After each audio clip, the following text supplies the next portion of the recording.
Rapidement, moi, je n'assurais pas la présidence la semaine dernière, mais tous les partis ici au comité ont parlé de 2 lettres, une sur le C-280 que j'ai déposée rapidement et qui sera envoyée au Sénat suite au conseil de ma vice-présidence.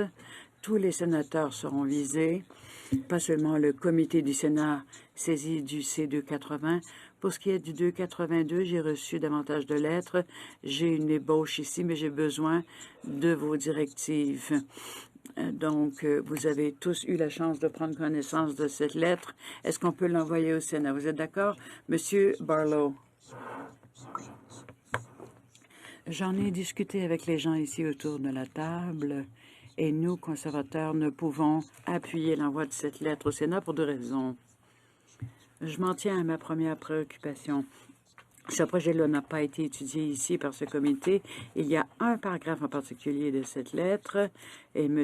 Perron ne veut pas le retirer. Mais pour nous, ça ne passe pas.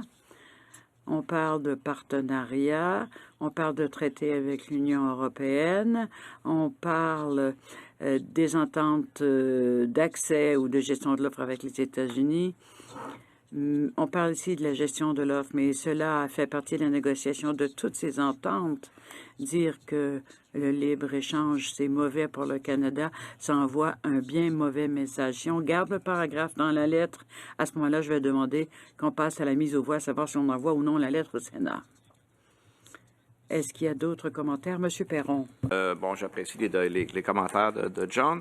Écoutez, moi, je n'ai pas la même interprétation du tout du paragraphe. Le paragraphe explique qu'il y a eu des concessions dans les 3 derniers accords commerciaux, ne dit jamais qu'il ne faut pas faire de commerce puis que le commerce n'est pas bon pour le Canada, bien au contraire.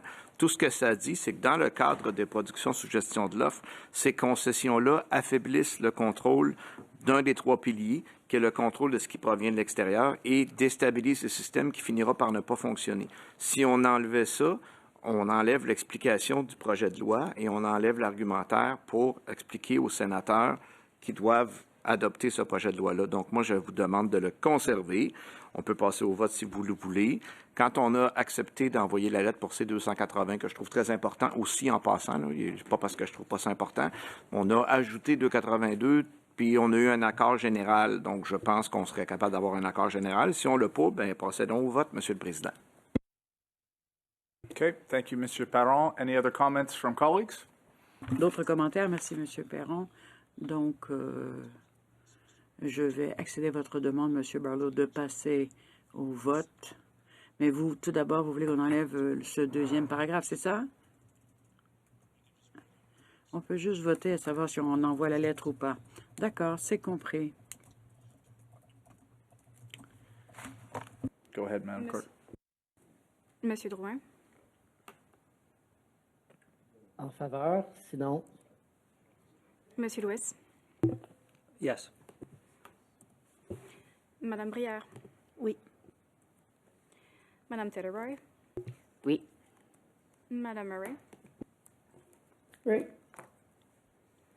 Monsieur Barlow. Monsieur Epp. No. Madame Rude. No. Monsieur Stanley. No. Monsieur Perron. Oui. Monsieur McGregor. Yes. Okay. Clearly. Donc, c'est adopté. Chers collègues, nous allons donc aller de l'avant au nom du comité. Il n'y a plus d'autres questions à aborder. Jeudi, on parlera du transfert intergénérationnel des actifs agricoles. Donc, jeudi.